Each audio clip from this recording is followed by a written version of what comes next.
ಇತ್ತೀಚಿನ ಸಂಚಿಕೆಗಳನ್ನು ಜಾಹೀರಾತಿನ ಕಿರಿಕಿರಿ ಇಲ್ಲದೆ ನೋಡಿ.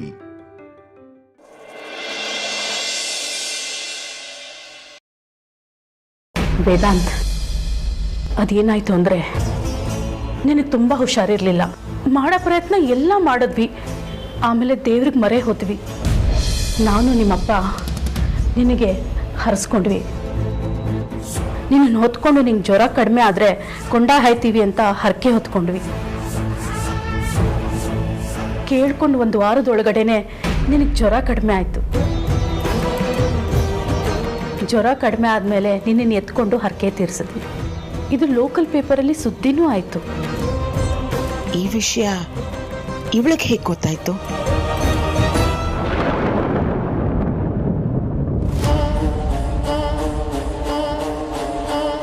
ಅಜ್ಜಿ, ನಾನು ಚಿಕ್ಕವನಿದ್ದಾಗ ಒಂದು ಘಟನೆ ನಡೆದಿತ್ತಂತೆ. ಯಾವುದ್ರ ಬಗ್ಗೆ ಕೇಳ್ತಾ ಇದೀಯಾ? ನಾನು ತುಂಬಾ ಚಿಕ್ಕವನಿದ್ದಾಗ ನಾನು ವಿಪರೀತ ಹುಷಾರು ತಪ್ಪಿದ್ನಂತೆ. ಆಗ ನನಗೆ ಯಾವ ಹಾಸ್ಪಿಟ್ಲಿಗೆ ಕರ್ಕೊಂಡು ಹೋದರೂ ಹುಷಾರಾಗ್ತಿರ್ಲಿಲ್ವಂತೆ. ಅಪ್ಪ ಅಮ್ಮ ನನಗೆ ಹುಷಾರಾದರೆ ಮನೆ ದೇವರಿಗೆ ಬಂದು ಹರಕೆ ತೀರಿಸ್ತೀನಿ ಅಂತ ಹರಕೆ ಹೊತ್ಕೊಂಡಿದ್ರಂತೆ. ಇದು ನಿಜಾನಾ? ಇದು ನಿಜಾನ ಆಗಿದ್ರೆ ಆ ಹರಕೆ ಏನು ಅಂತ ನಿಮಗೆ ಗೊತ್ತಿದೆಯಾ? ವೇದಾಂತ, ನೀನು ಜ್ವರ ಬಂದಿದ್ದು ನಿಜ. ನಿಮ್ಮ ಅಪ್ಪ ಅಮ್ಮ ದೇವರಿಗೆ ಹರಕೆ ಮಾಡ್ಕೊಂಡಿದ್ದು ನಿಜಪ್ಪ.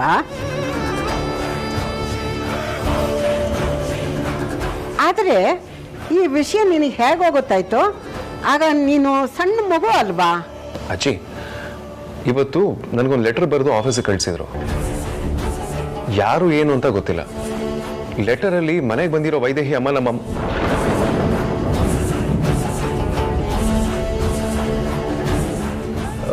ಅದೆಲ್ಲ ಬಿಡಿ, ಅದಾಮೇಲೆ ಹೇಳ್ತೀನಿ. ಅಜ್ಜಿ, ಮುಖ್ಯವಾದ ವಿಚಾರ ಏನು ಅಂದರೆ, ನಾನು ತುಂಬ ಚಿಕ್ಕವನಿದ್ದಾಗ ಜ್ವರ ಬಂದಿತ್ತಂತೆ. ಆಗ ಅಪ್ಪ ಅಮ್ಮ ಹರಕೆ ಹೊತ್ಕೊಂಡಿದ್ರು ಅನ್ನೋದನ್ನ ತುಂಬ ನೀಟಾಗಿ ಲೆಟರಲ್ಲಿ ಎಕ್ಸ್ಪ್ಲೈನ್ ಮಾಡಿದರು. ಇದು ನಿಜಾನಾ? ಇವನಿಗೆ ವಿಷಯ ಗೊತ್ತಾಗಿದೆ ಅಂದರೆ ಇದು ಗ್ಯಾರಂಟಿ ವೈದೇಹಿದೆ ಕೆಲಸ ಆಗಿರುತ್ತೆ.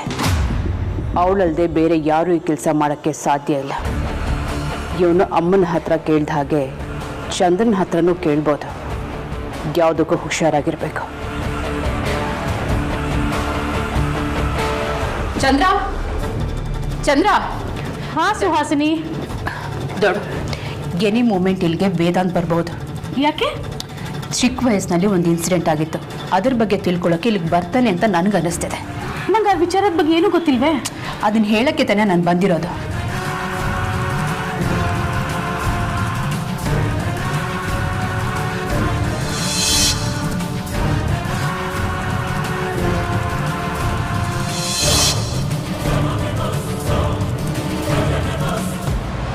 ನಿಮ್ಗೆ ಎಷ್ಟು ಥ್ಯಾಂಕ್ಸ್ ಹೇಳಿದ್ರು ಕಡಿಮೆ ಅಮ್ಮ.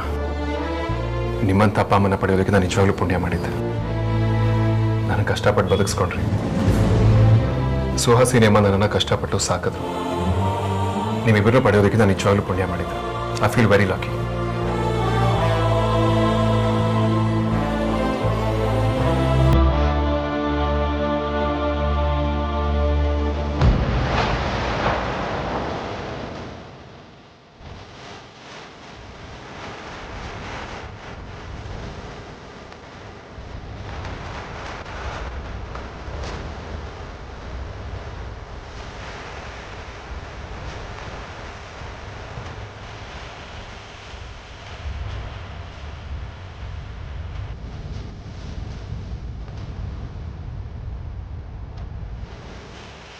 ಚಂದ್ರ, ನಿನಗೆ ಹೇಳ್ಕೊಟ್ಟಿದ್ದನ್ನು ಹೇಳಕ್ ಬರಲ್ವಾ?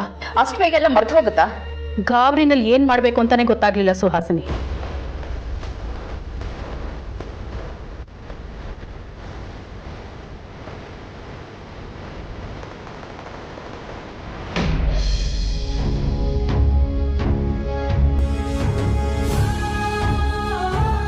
ಈಗ ನಿಮ್ಮಮ್ಮ ಅಂತ ಹೇಳ್ಕೊಂಡು ಮನೆಗೆ ಬಂದಿರೋ ಹೆಂಗಸು ನಿನ್ನ ತಾಯಿ ಅಲ್ಲ. ಏನು ಹರಕೆ ಹೊತ್ಕೊಂಡಿದ್ರು ಅಂತ ನಿನ್ನ ತಾಯಿ ಹತ್ರ ಒಂದ್ಸಲ ನೀನು ಹೋಗಿ ಕೇಳು. ನಿನ್ನ ಅಜ್ಜಿ ಹತ್ರನೂ ಕೇಳು. ಇಬ್ರು ಒಂದೇ ಉತ್ತರ ಹೇಳಿದ್ರೆ ನಿನಗೆ ಸತ್ಯ ಏನು ಅಂತ ಗೊತ್ತಾಗುತ್ತೆ.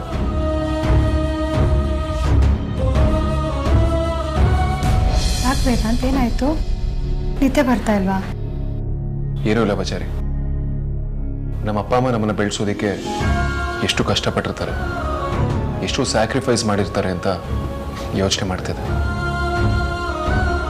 ಅಪ್ಪ ಅಪ್ಪ ಅಮ್ಮ ಮಕ್ಕಳಿಗೆ ಒಳ್ಳೆ ಜೀವನನ ಕಟ್ಕೊಡ್ಬೇಕು, ಅವ್ರ ಎಜುಕೇಷನ್ ಚೆನ್ನಾಗಿರ್ಬೇಕು ಅಂತ ತಮ್ಮ ಜೀವನನ ಬದಿಗಿಟ್ಟು ಹಗಲು ರಾತ್ರಿ ಅನ್ನೋದು ನೋಡದೆ ಕಷ್ಟಪಡ್ತಾರೆ.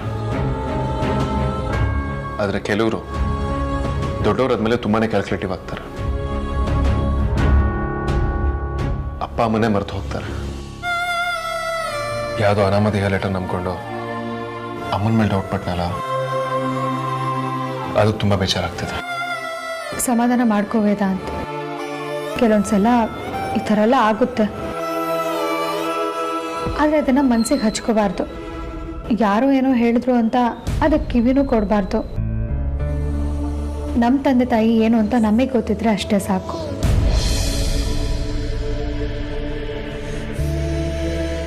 ಹೌದು, ಏನು ಲೆಟರ್ ಇದು? ಅದರಲ್ಲಿ ಏನು ಬರೆದಿತ್ತು? ಅಜ್ಜಿಗೆ ಕೇಳಿದ್ದನ್ನೇ ಅತ್ತೆ ಹತ್ರ ಯಾಕೆ ಕೇಳಿದೆ?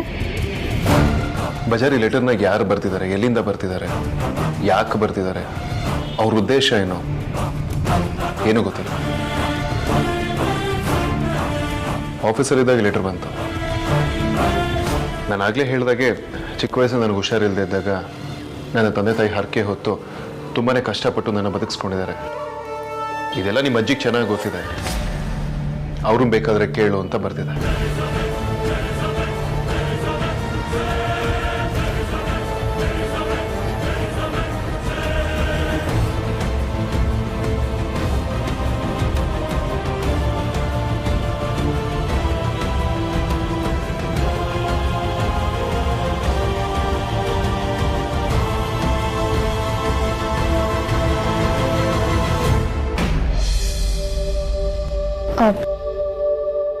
ವೇದಾಂತ್, ಈ ಲೆಟರು ಯಾರು ಬರ್ತಿತ್ತು ಏನು ಅಂತ ಏನಾದರೂ ಗೊತ್ತಿದ್ಯಾ?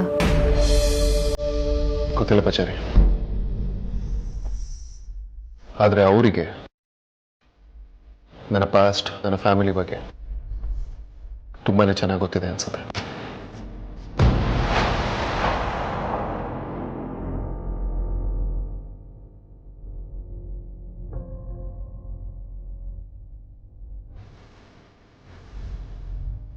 ಅಮೂಲ್ಯ, ಆ ಲೆಟರಲ್ಲಿ ನನ್ನ ತುಂಬಾ ಡಿಸ್ಟರ್ಬ್ ಮಾಡ್ತಿರೋದು ಈಗ ಬಂದಿರೋ ಅಮ್ಮನೇ ಅಲ್ಲ, ಅವ್ರಿಗೂ ನಮಗೂ ಸಂಬಂಧನೇ ಇಲ್ಲ ಅಂತಿದೆ. ಒಂದು ಕ್ಷಣ ಅದು ನಿಜ ಅಂದ್ಕೊಂಡು ಡಿಸ್ಟರ್ಬ್ ಆಗ್ಬಿಟ್ಟಿದೆ. ಬಟ್ ಅಫ್ಕೋರ್ಸ್ ಆಮೇಲೆ ವಿಷಯ ಗೊತ್ತಾದ್ಮೇಲೆ ಸಮಾಧಾನ ಆಯಿತು. ಆ ವಿಷಯ ಮನಸ್ಸಲ್ಲೇ ಕೊರಿತಿತ್ತು, ಅದನ್ನು ಕ್ಲಾರಿಫೈ ಮಾಡ್ಕೊಳ್ಳೇಬೇಕು ಅಂತ ಅಮ್ಮನ ಹತ್ರ ವಿಷಯದ ಬಗ್ಗೆ ಮಾತಾಡಿದೆ. ಬಟ್ ಅಮ್ಮ ಉತ್ತರ ಕೊಟ್ಟಾದ್ಮೇಲೆ ಸಮಾಧಾನ ಆಯಿತು.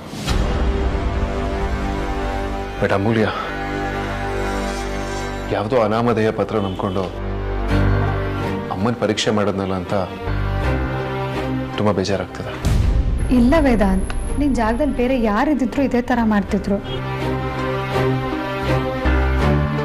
ನೀನು ನಿನ್ನ ತಾಯಿನ ತುಂಬ ವರ್ಷ ಆದ್ಮೇಲೆ ನೋಡ್ತಿದ್ಯಲ್ವಾ, ಅದಕ್ಕೆ ಈ ಥರ ಆಗಿದೆ ಅಷ್ಟೆ. ಅದನ್ನು ತಪ್ಪು ಅಂದ್ಕೊಳ್ಳೋಕ್ಕಾಗಲ್ಲ ವೇದಾಂತ್. ಹಾಗೆ ಈ ಲೆಟರಲ್ಲಿ ಬರ್ತಿರೋದು ಸುಳ್ಳು ಅಂತಲೂ ಹೇಳೋದಕ್ಕಾಗಲ್ಲ. ನೀ ಚಿಕ್ಕವನಿದ್ದಾಗ ನಿನ್ನ ಜೀವನದಲ್ಲಿ ಏನಾಗಿತ್ತು ಅದನ್ನೇ ಬರೆದಿದ್ದಾರೆ. ಅದನ್ನು ಅಜ್ಜಿ ಕೂಡ ನಿಜ ಅಂತ ಒಪ್ಕೊಂಡಿದ್ದಾರೆ. ಅಮೂಲ್ಯ, ಅಜ್ಜಿ ಹೇಳಿದ್ದೀನಿ, ಅಮ್ಮ ಹೇಳಿದ್ಮೇಲೆ ನನಗೆ ಸಮಾಧಾನ ಆಯಿತು. ಇಲ್ಲ ಖಂಡಿತವಾಗ್ಲೂ ಅದೇ ಕನ್ಫ್ಯೂಷನಲ್ಲಿ ಇರ್ತಿದೆ. ಇನ್ನು ಮುಂದೆ ಯಾವತ್ತೂ ನನ್ನ ಅಮ್ಮನ ಮೇಲೆ ಡೌಟ್ ಪಡೋದಿಲ್ಲ. ಬಟ್ ಈ ಲೆಟರ್ ಯಾರು ಬರೆದ್ರು, ಯಾಕೆ ಬರೆದ್ರು, ಅವ್ರ ಇಂಟೆನ್ಷನ್ ಏನು ಅನ್ನೋದು ಮಾತ್ರ ಅರ್ಥ ಆಗ್ತಿಲ್ಲ ಅಮೂಲ್ಯ.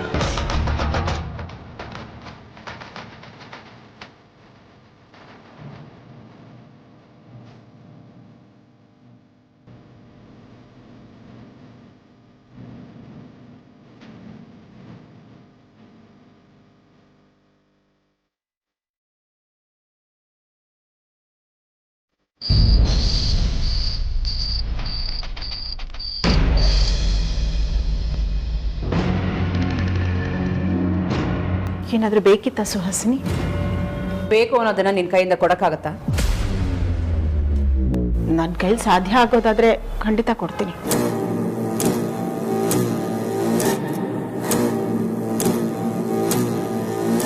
ವೇದಾಂತ್ಗೆ ಹರ್ಗೆ ವಿಷಯ ಹೇಳಿದ್ಯಾರು ಅಂತ ಉತ್ತರ ಬೇಕು.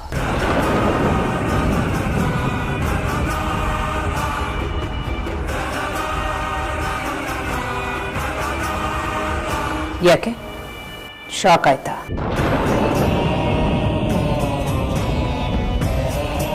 ಎಷ್ಟು ದಿನ ನಾನು ನಿನಗೆ ಶಾಕ್ ಕೊಡ್ತಾ ಇದ್ದೆ, ಈಗ ನೀನು ನನಗೆ ಶಾಕ್ ಕೊಡೋಕ್ಕೆ ಶುರು ಮಾಡಿದ್ಯಲ್ವಾ?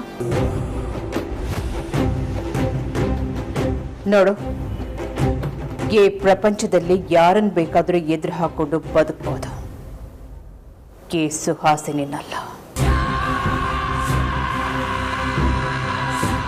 ನನ್ನನ್ನು ಕೆಣ್ಕೋದು ಒಂದೇ, ಮೊಸಳೆ ಬಾಯಿಗೆ ಕೈ ಹಾಕೋದು ಒಂದೇ. ನಿಜ ಹೇಳು, ನೀನ್ ತಾನೇ ಲೆಟ್ರ್ ಬರ್ದಿದ್ದ? ನಿಜ ಹೇಳು, ಲೆಟ್ರು ನೀನೇ ತಾನೇ ಬರ್ದಿದ್ದು? ಲೆಟ್ರ್ ಯಾರು ಬರೆದ್ರು ನನಗೆ ಗೊತ್ತಿಲ್ಲ ಸುಹಾಸಿನಿ. ಏಯ್ ಏಯ್ ಸುಳ್ಳು ಹೇಳಿದ್ರೆ ಸಾಯಿಸ್ಬಿಡ್ತೀನಿ.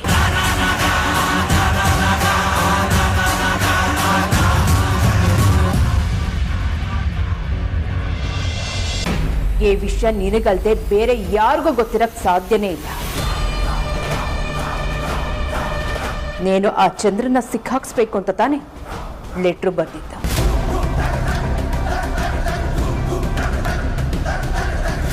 ಎಲ್ರಿಗೂ ಕೆಟ್ಟ ಮೇಲೆ ಬುದ್ಧಿ ಬರುತ್ತೆ ಅಂತಾರೆ, ಆದ್ರೆ ನಿನಗೆ 25 ವರ್ಷ ಕತ್ಲೆ ಕೋಣೆಯಲ್ಲಿ ಕಳೆದು ಬಂದಿದ್ರು ಇನ್ನೂ ಬುದ್ಧಿ ಬಂದಿಲ್ಲ.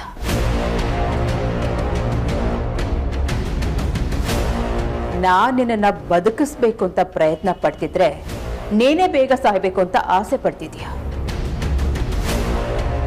ಅಲ್ವೇ?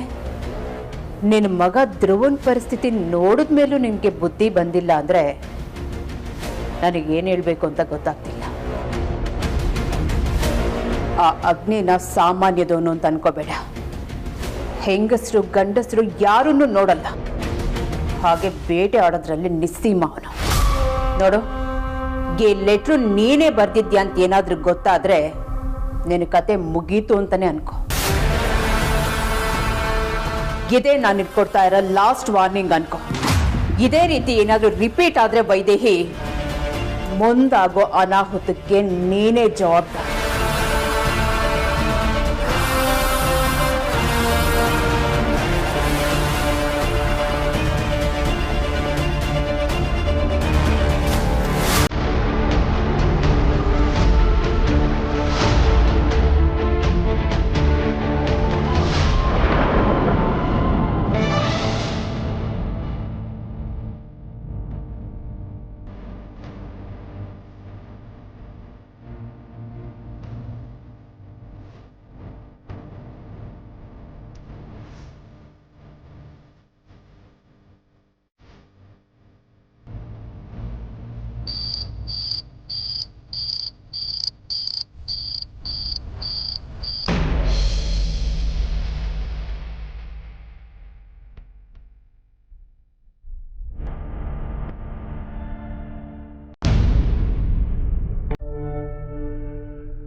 ನನಗೆ ಬರ್ತಿರೋ ಲೆಟ್ರಲ್ಲಿ ನಿಮ್ಮ ಫ್ಯಾಮ್ಲಿಗೆ ತೊಂದರೆ ಆಗ್ಬೋದು, ಹುಷಾರಾಗಿರಿ ಅಂತ ಬರ್ತಿದೆ.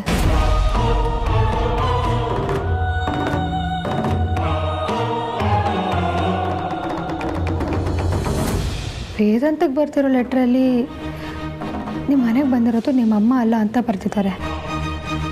ಅಂದರೆ ಈ 2 ಲೆಟರ್ ಬರ್ತಿರೋದು ಒಬ್ಬರೇನಾ? ಅವ್ರು ಯಾಕೆ ಈ ಥರ ಬರ್ತಿದ್ದಾರೆ? ಅವ್ರು ಯಾಕೆ ಈ ಥರ ಬರ್ತಿರ್ಬೋದು? ಅವ್ರ ಉದ್ದೇಶ ಏನಾದರೂ ಏನಿರ್ಬೋದು? ಮೇಲ್ನೋಟಕ್ಕೆ ಅವ್ರ ಉದ್ದೇಶ ಒಳ್ಳೆಯದೇ ಇದೆ. ನಮ್ಮನ್ನು ಎಚ್ಚರಿಸೋದಕ್ಕೆ ಈ ಥರ ಬರ್ತಿದ್ದಾರೆ ಅನಿಸ್ತಿದೆ. ಅವ್ರು ನಿಮ್ಮ ಫ್ಯಾಮ್ಲಿಗೆ ತೊಂದರೆ ಆಗ್ಬೋದು, ಹುಷಾರಾಗಿರಿ ಅಂತ ಬರೆದಿರೋದ್ರಲ್ಲಿ ಒಂದು ಕನ್ಸರ್ನ್ ಇದೆ. ಬಟ್ ನನಗೆ ಬಂದಿರೋದು ವೇದಾಂತ ಅಮ್ಮ ಅಲ್ಲ ಅಂದರೆ ಇದ್ರ ಒಳ ಅರ್ಥ ಏನಿರ್ಬೋದು?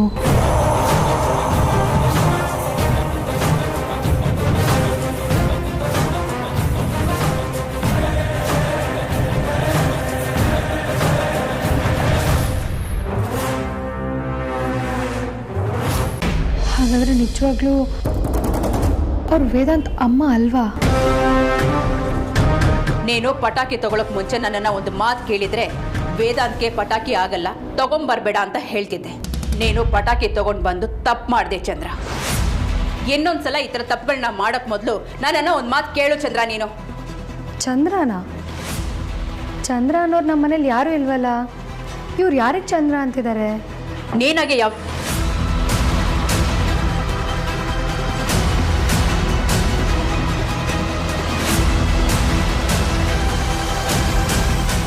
ಬೀಳ್ಸಿಗೋ ಡೌಟಾ? ಮತ್ತೇನು ಮಾಡೋಣ?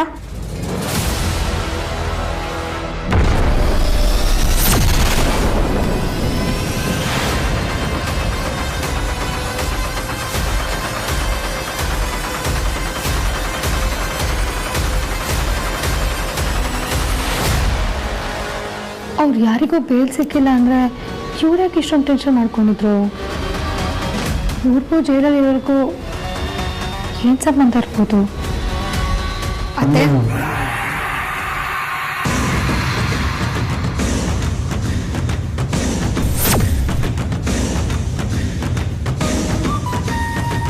ವೇದಾಂತಮ್ಮಂಗೆ ಹತ್ರ 50 ವರ್ಷ ಆಗಿರ್ಬೋದು ಅಂದ್ಕೊಳ್ಳೋಣ. ಮೇನಾಗಿ 25 ವರ್ಷ ಆಶ್ರಮದಲ್ಲಿದ್ದವರು ಇಷ್ಟೊಂದು ಮಾಡರ್ನ್ ಆಗಿರೋದಕ್ಕೆ ಹೇಗೆ ಸಾಧ್ಯ? ಇದೆಲ್ಲ ನೋಡ್ತಿದ್ರೆ ಅವ್ರು ಯಾರೋ ಲೆಟರ್ ಬರ್ತಿರೋದು ನಿಜ ಅನಿಸ್ತಿದೆ. ಆದರೆ ವೇದಾಂತ್ ಚಿಕ್ಕವನಿದ್ದಾಗ ಅವ್ರ ಅಪ್ಪ ಅಮ್ಮ ಮಾಡ್ಕೊಂಡಿದ್ದ ಹರಕೆ ಬಗ್ಗೆ ಕರೆಕ್ಟಾಗಿ ಹೇಳ್ತಿದ್ದಾರೆ. ಇದೆಲ್ಲ ಅವ್ರಿಗೆ ಹೇಗೆ ಗೊತ್ತಾಯಿತು?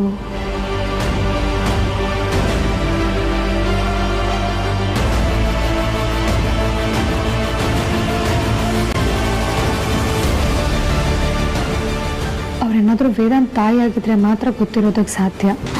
ನಂಗೆ ಯಾಕೋ ಇಲ್ಲೇನೋ ಮಿಸ್ ಹೊಡುತ್ತಿದೆ ಅನಿಸ್ತಿದೆ. ಒಂದಕ್ಕೊಂದಕ್ಕೂ ಮ್ಯಾಚೇ ಆಗ್ತಾಯಿಲ್ಲ. ಇದನ್ನೆಲ್ಲ ಹೇಗಪ್ಪ ಸಾಲ್ವ್ ಮಾಡುತ್ತೋ?